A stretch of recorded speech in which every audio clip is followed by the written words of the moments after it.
नमस्कार, मी तेजस्विनी रेडेकर. बी न्यूजच्या ग्रामीण वार्तापत्रामध्ये आपलं स्वागत. पाहूयात आठवड्याभरातील काही घडामोडी. शाहूवाडी तालुक्यात वन विभागाच्या जंगलाचं क्षेत्र वाढत असल्यामुळे वन्यजीवांचा वावर वाढला आहे. जंगलाशेजारीच गावं असल्यामुळे वन्यजीवाकडून पिकं फस्त केली जातात. त्यामुळे 20 गावातील सुमारे 500 हेक्टर शेतीमध्ये पिकं घेतलं जात नाही. ही 500 हेक्टर शेती ऊस पडली असून शेतकरी अडचणीत आलाय. संपूर्ण शाहूवाडी तालुका सह्याद्रीच्या कुशीत वसलाय. तालुक्यात जंगलाचं क्षेत्र मोठं आहे. तालुक्याची निम्मी गावं जंगलाशेजारी वसली आहेत. शाहूवाडी तालुक्याला लागून चांदोली अभयारण्य आहे. त्यामुळे गव्या रेड्याबरोबर बिबट्या, रानडुकरं यांचा वावर वाढलाय. त्यामुळे दिवसभर गर्द झाडीतील वन्यजीव सायंकाळनंतर मानवी वस्तीकडे वळतात. ही जनावरं भात आणि ऊस या शेतींचं नुकसान करतात. पोटच्या पोरासारखं जपलेलं पीक वन्यजीवांच्या वावरामुळे डोळ्या देखत नष्ट होतं. त्यामुळे शेतकरी हवालदिल झालाय. पिकांच्या नुकसानीबाबत वन विभाग 50% भरपाई देते. मात्र कागदपत्रे जमवताना शेतकऱ्यांना नाकी नऊ येत आहेत. पिकांचे नुकसान होऊ नये यासाठी अनेक गावातील शेतकरी शेतीची रात्रीची राखण करतात. पण काही वेळेला वन्यजीव शेतकऱ्यांवर हल्ला करत असल्यामुळे अनेक शेतकरी वन्यजीवांच्या हल्ल्यात मृत्युमुखी पडले आहेत, तर काही शेतकरी गंभीर जखमी झाले आहेत. वन्य विभागानं वन्य जंगली जनावरांचा बंदोबस्त करावा अशी मागणी होत आहे. अखिल भारतीय मराठा महासंघाच्या वतीनं दरवर्षी दिनदर्शिका काढण्यात येते. 2022च्या दिनदर्शिकेचा प्रकाशन सोहळा शाहूवाडी तालुक्यातील परळे गावात ऊसतोड मजूर आणि शेतकऱ्यांच्या हस्ते करण्यात आला. अखिल भारतीय मराठा महासंघाच्या वतीनं काढण्यात आलेल्या दिनदर्शिकेचा प्रकाशन सोहळा शाहूवाडी तालुक्यातील परळे गावात ऊस तोडणी मजूर किशोर पाटील, संदीप पाटील, अविनाश पवार, SD पाटील यांच्या हस्ते करण्यात आला. छत्रपती शिवाजी महाराजांनी सर्वांना बरोबर घेऊन स्वराज्य निर्माण केलं. त्या पद्धतीनंच जात पात धर्म न मानता मराठा महासंघाचं कार्य यापुढे सुरू राहील असं अविनाश पवार यांनी सांगितलं. यावेळी रमेश जामदार, संदीप पाटील, अरविंद पाटील यांच्यासह महिला आणि शेतकरी बांधव उपस्थित होते. ग्रामीण भागातील प्रवासाचं मुख्य साधन असलेली SD गेले 2 महिने बंद आहे. त्याचा ग्रामीण भागातील जनजीवनावर मोठा परिणाम झालाय. विशेषतः विद्यार्थ्यांची मोठी कुचंबणा होतीये. SD बस सुरू नसल्यानं बस स्थानकातील अन्य व्यवसायही थंडावलेत. हे सर्वच घटक आता SD कर्मचाऱ्यांचं आंदोलन मिटण्याची प्रतीक्षा करत आहेत. नवीन वर्षात तरी SD सुरू व्हावी अशी अपेक्षा सर्वच वर्गातून व्यक्त होतीये. गेल्या 2 महिन्यांहून अधिक काळ SD कर्मचाऱ्यांचं आंदोलन सुरू आहे. राज्य शासन आणि STचे कर्मचारी आपापल्या भूमिकांवर ठाम आहेत. त्यामुळे अजूनही बहुतांश SD बसेस एकाच जागी उभ्या आहेत. ग्रामीण भागात प्रवासाचं प्रमुख साधन असलेली SD बंद असल्यानं अनेक घटकांवर परिणाम झालाय. विशेषतः विद्यार्थ्यांना SD बंदचा सर्वाधिक फटका बसलाय. विद्यार्थ्यांना नाईलाजानं जादा पैसे मोजून खासगी प्रवासी सेवेचा आधार घ्यावा लागतोय. तर पै पाहुण्यांकडे जाणाऱ्यांची संख्याही घटली आहे. दुसरीकडे बस स्थानक ओस पडल्यानं खाद्यपदार्थ विक्रेते, वृत्तपत्र विक्रेते, फळवाले यांचा व्यवसायही ठप्प झालाय. त्यामुळं किमान नवीन वर्षात तरी SD कर्मचाऱ्यांच्या संपावर तोडगा निघावा आणि SD सेवा पूर्ववत सुरू व्हावी अशी अपेक्षा नागरिकांमधून व्यक्त होतीये. केंद्र शासनाच्या वतीनं घेण्यात आलेल्या स्वच्छ भारत अभियानाअंतर्गत देशाच्या पश्चिम विभागात 10वा तर राज्यात 9वा क्रमांक मलकापूर नगरपालिकेनं पटकावलाय. संपूर्ण देशात स्वच्छतेच्या बाबतीत टॉप 20 नगरपालिकेत मलकापूर नगरपालिका आहे. नागरिकांच्या सहकार्यामुळेच नगरपालिकेला हा बहुमान मिळाला असं नगराध्यक्ष अमोल केसरकर यांनी सांगितलं. मलकापूर शहरातही स्वच्छ सर्वेक्षण करण्यात आलं असून त्यासाठी नागरिकांनी सहकार्य करण्याचं आवाहन मुख्याधिकारी विद्या कदम यांनी केलंय. स्वच्छ भारत अभियानात मलकापूर नगरपालिकेनं उल्लेखनीय कामगिरी केली आहे. स्वच्छ सर्वेक्षणात साफसफाई, कचरामुक्ती, हागणदारीमुक्त शहर याबाबतचं परीक्षण करण्यात आलं होतं. त्यामध्ये मलकापूर नगरपालिकेनं अनेक मानांकनं पटकावली आहेत. नगरपालिकेनं स्वच्छतेमध्ये सातत्य राखल्यामुळं शासनाकडून आजवर 25 कोटींचा निधी मंजूर झालाय. तर 2021मध्ये मलकापूर नगरपालिका राज्यात 9वी आणि देशाच्या पश्चिम विभागात 10व्या क्रमांकावर आहे अशी माहिती नगराध्यक्ष अमोल केसरकर यांनी दिली. यापुढेही मलकापूर शहर स्वच्छतेच्या कार्यात अग्रेसर राहील. त्यासाठी सर्व नागरिकांचं सहकार्य अपेक्षित असल्याचं नगराध्यक्षांनी नमूद केलं. उपनगराध्यक्ष भारत गांधी, आरोग्य सभापती सोनिया शेंडे, दिलीप पाटील, राजू प्रभावळकर, बाबासाहेब पाटील, माया पाटील यांच्यासह सर्व नगरसेवक आणि आरोग्य कर्मचारी स्वच्छ सर्वेक्षणासाठी झटत असल्याचंही ते म्हणाले. वार्तापत्राच्या या भागात घेऊयात एक छोटीशी विश्रांती.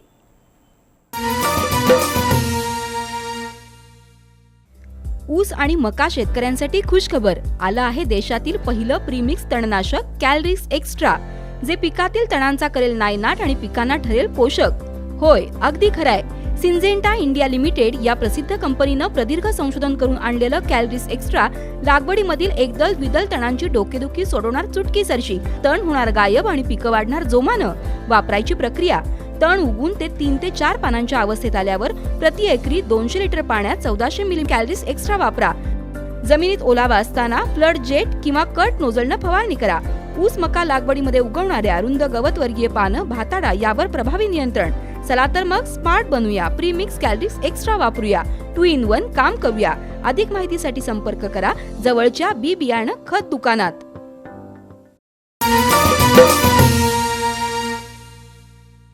वार्तापत्राच्या या भागात आपलं स्वागत.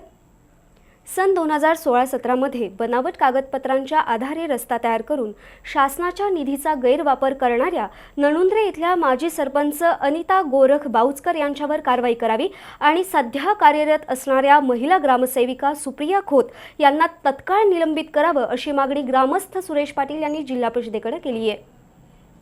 पन्हाळा तालुक्यातील नणुंद्रे इथल्या माजी सरपंच अनिता बाऊचकर आणि ग्रामसेविका सुप्रिया खोत यांनी सन 2016-17 मध्ये रस्त्याच्या कामासाठी आलेल्या निधीचा गैरवापर केला असा दावा सुरेश पाटील यांनी केलाय. खासदार फंडातून 7 लाख आणि पन्हाळा पंचायत समितीचे 4 लाख रुपये असा निधी उपलब्ध झाला. पण ग्रामपंचायतीकडे कोणतीही नोंद नसणाऱ्या रस्त्यासाठी हा फंड वापरल्याची तक्रार सुरेश पाटील यांनी पन्हाळा पंचायत समिती आणि जिल्हा परिषदेकडे केली होती. त्यानुसार चौकशी समिती नेमून चौकशी सुरू झाली. रस्त्यासाठी आलेला निधी दुसरीकडे वापरल्यानं माजी सरपंच अनिता बाऊचकर यांच्यावर कारवाई करावी आणि खोटी माहिती देणाऱ्या ग्रामसेविका सुप्रिया खोत यांना निलंबित करावं, तसंच दुसरं काम करणाऱ्या कॉन्ट्रॅक्टरवर फौजदारी दाखल करावी या मागणीसाठी जिल्हा परिषदेसमोर आत्मदहन करणार असल्याचा इशारा सुरेश पाटील यांनी दिलाय. चिंचवाड इथल्या 14 वर्षीय संस्कार संजय पाटील या विद्यार्थ्यावर हृदय शस्त्रक्रियेसाठी आर्थिक मदतीची गरज आहे. त्यासाठी दानशूर व्यक्ती संस्थांनी मदत करावी असं आवाहन संगीता पाटील यांनी केलंय. करवीर तालुक्यातील चिंचवाड इथल्या संजय रामगुंडा पाटील यांचा संस्कार हा मुलगा इयत्ता 8वी मध्ये शिकत असून त्याला जन्मजात हृदयाचा आजार आहे. यापूर्वी त्याच्यावर एक शस्त्रक्रिया झाली असून बेंगलोर इथल्या डॉक्टरांनी त्याच्यावर आणखी एक शस्त्रक्रिया करण्याचा सल्ला दिलाय. त्यासाठी 5 लाख रुपयांचा खर्च अपेक्षित आहे. पाटील कुटुंबाची आर्थिक परिस्थिती बेताची आहे. त्यामुळे समाजातील दानशूर व्यक्ती आणि संस्थांनी आर्थिक मदत द्यावी असं आवाहन संजय पाटील यांनी केलंय. संस्थांनी संजय रामगुंडा पाटील यांच्या HDFC बँकेच्या 50101151191695 या खात्यावर मदत जमा करावी असं आवाहन संगीता पाटील यांनी केलंय. घरेलू महिला कामगार कोविड काळातील दुसऱ्या टप्प्यातील अनुदानापासून वंचित आहेत. हे अनुदान तातडीनं मिळावं यासह विविध मागण्यांसाठी घरेलू कामगार संघटना संयुक्त कृती समितीच्या वतीनं इचलकरंजीतील सहाय्यक कामगार आयुक्त कार्यालयासमोर निदर्शनं करण्यात आली. कोरोना कालावधीत घरेलू महिला कामगारांना 1,500 रुपये कोविड अनुदान देण्याची घोषणा राज्य शासनानं केली होती. त्यानुसार पहिल्या टप्प्यात 2015 ते 2021 या कालावधीत काही महिला कामगारांना अनुदान मिळालं, तर काही महिला अनुदानापासून वंचित आहेत. या पार्श्वभूमीवर इचलकरंजीतील ताराराणी पक्ष संलग्न नवक्रांती महिला कामगार संघटना आणि घरेलू कामगार संघटना संयुक्त कृती समितीच्या वतीनं सहाय्यक कामगार आयुक्त कार्यालयासमोर निदर्शनं करण्यात आली. यावेळी शासनाच्या दुर्लक्षपणाबद्दल मंगल सुर्वे, सुवर्णा लाड यांनी तीव्र शब्दात संताप व्यक्त केला. शासन आश्वासन देऊन वेळ मारून नेत आहे, तर सरकारकडे पैसे नसल्याचं कामगार मंत्री सांगतायत. जर पैसेच नसतील तर घोषणा का केली असा सवालही त्यांनी उपस्थित केला. दुसऱ्या टप्प्यातील अनुदान त्वरित मिळालं नाही तर सहाय्यक कामगार आयुक्त कार्यालयासमोर बेमुदत उपोषण करण्याचा इशारा यावेळी देण्यात आला. आंदोलनात शाजाद मुजावर, पार्वती जाधव, अहमद मुजावर, दत्ता माने सहभागी झाले होते. कोरोनाला दूर ठेवायचं असेल तर काही नियमांचं पालन करणं अत्यावश्यक आहे. मात्र कोरोनाची दुसरी लाट ओसरताच नागरिकांना नियमांचा विसर पडलाय. चेहऱ्यावर मास्क लावा असं गेल्या 2 वर्षात शेकडो वेळा सांगितलंय, पण सोमवारी कागलच्या आठवडी बाजारात 80% अधिक नागरिकांनी मास्कच वापरला नव्हता. माणसांची बेफिक्री पुन्हा या संसर्गजन्य आजाराला निमंत्रण देऊ शकते. कोरोना संसर्गानं गेल्या 2 वर्षात माणसाला जगणं शिकवलं. पहिल्या आणि दुसऱ्या लाटेत रुग्णांवर उपचार करताना आरोग्य यंत्रणेवर प्रचंड ताण आला.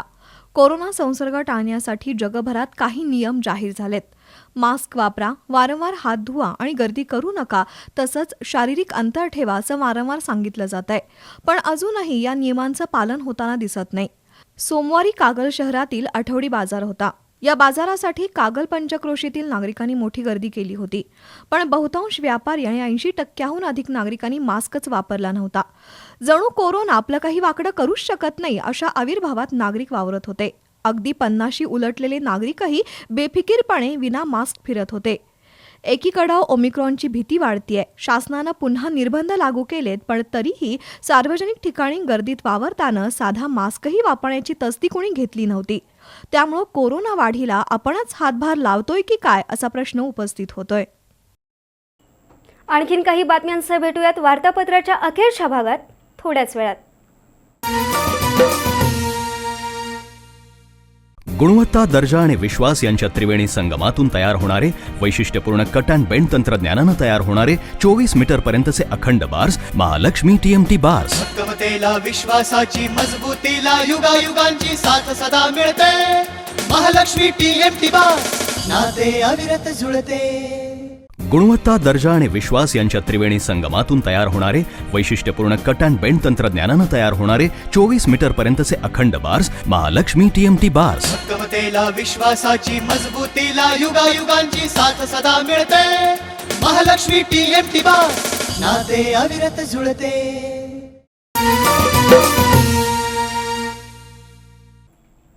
वार्तापत्राच्या अखेरच्या भागात आपलं स्वागत. पन्हाळा तालुक्यातील खोतवडी इथल्या कामधेनू शैक्षणिक सामाजिक सांस्कृतिक संस्थेच्या वतीनं अभिनव उपक्रम राबवण्यात आला. गावातील ज्येष्ठ नागरिकांचा वाढदिवस सर्व ग्रामस्थांच्या वतीनं साजरा करण्यात आला. दरवर्षीची दत्त जयंती पन्हाळा तालुक्यातील खोतवाडी इथल्या कामधेनू शैक्षणिक सामाजिक सांस्कृतिक संस्थेच्या वतीनं वेगवेगळ्या सामाजिक उपक्रमातून साजरी केली जाते. यंदा 60 वर्ष पूर्ण केलेल्या खोतवाडी गावातील ज्येष्ठ नागरिकांचा वाढदिवस 40 किलोचा केक कापून संस्थेच्या वतीनं साजरा करण्यात आला. यावेळी संपत गायकवाड यांनी आई वडिलांच्या प्रेमाची महती विशद केली. यावेळी प्राध्यापक बाळासो गुरवळ आणि सरपंच गीतांजली गुरवळ यांनी सर्व ज्येष्ठ नागरिकांचं पाद्यपूजन करून त्यांचं औक्षण केलं.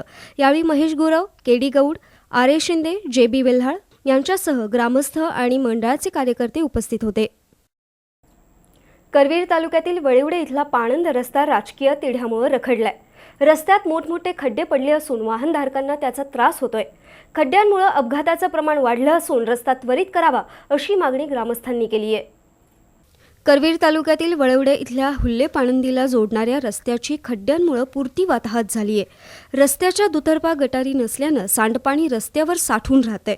खड्ड्यांमध्ये सांडपाणी साचल्यानं दुर्गंधी पसरली असून परिसरात डेंग्यू आणि चिकुनगुनियाची साथ पसरली आहे. रस्ता खराब असल्यामुळे स्कूल बस आत येत नाही. त्यामुळे विद्यार्थ्यांना 1 किलोमीटर पायपीट करावी लागतीये. हा रस्ता दुरुस्ती करावा या मागणीसाठी ग्रामस्थ गेल्या 2 वर्षांपासून ग्रामपंचायतीकडे पाठपुरावा करतायत. पण अंतर्गत राजकारणामुळे या रस्त्याला निधी मिळत नसल्याचा आरोप ग्रामस्थांमधून होत आहे. दक्षिणचे विद्यमान आमदार आणि खासदारही याकडे लक्ष देत नसल्यानं ग्रामस्थांमधून तीव्र संताप व्यक्त होतोय. महाराष्ट्रासह कर्नाटकात चॅम्पियनशिप मिळवलेल्या सोनू या श्वानाचा 6वा वाढदिवस दणक्यात साजरा झाला. आजवर श्वानांच्या 237 स्पर्धेत सहभागी होत सोनूनं तब्बल 197 पारितोषिकं मिळवली आहेत. घरातील एखाद्या सदस्याप्रमाणेच सोनूला वागणूक मिळते. त्यामुळेच कोगनोळीमध्ये मोठ्या थाटामाटात तिचा वाढदिवस नुकताच साजरा करण्यात आला. कागलच्या धीरज पाटील आणि कोगनोळीच्या अक्षय खोत यांनी ग्रेहाऊंड जातीचं श्वान पाळले. सोनू नावाची ही मादी अत्यंत तल्लख आहे. तिला श्वानांच्या स्पर्धेसाठी विशेष प्रशिक्षण देऊन तयार करण्यात आलंय. केवळ 6 महिन्यांची असल्यापासून सोनूनं श्वानांच्या खुल्या गटातल्या स्पर्धेत लक्षवेधी कामगिरी केली होती. आजवर तिनं 237 स्पर्धांमध्ये सहभाग घेऊन अनेक बक्षिसं जिंकली आहेत. अशा या सोनूचा 6वा वाढदिवस नुकताच साजरा झाला. महाराष्ट्र आणि कर्नाटकमधल्या श्वानप्रेमींमध्ये ती चॅम्पियन विजेती म्हणून ओळखली जाते. त्यामुळे धीरज पाटील यांनी आपल्या मित्रमंडळींसह सोनूचा 6वा वाढदिवस दणक्यात साजरा केला. सोनू म्हणजे केवळ श्वान नसून ती आमच्या कुटुंबातला एक सदस्य आहे अशी भावना धीरज आणि अक्षय यांनी व्यक्त केली. आणि याबरोबरच हे वार्तापत्र संपलं. नमस्कार.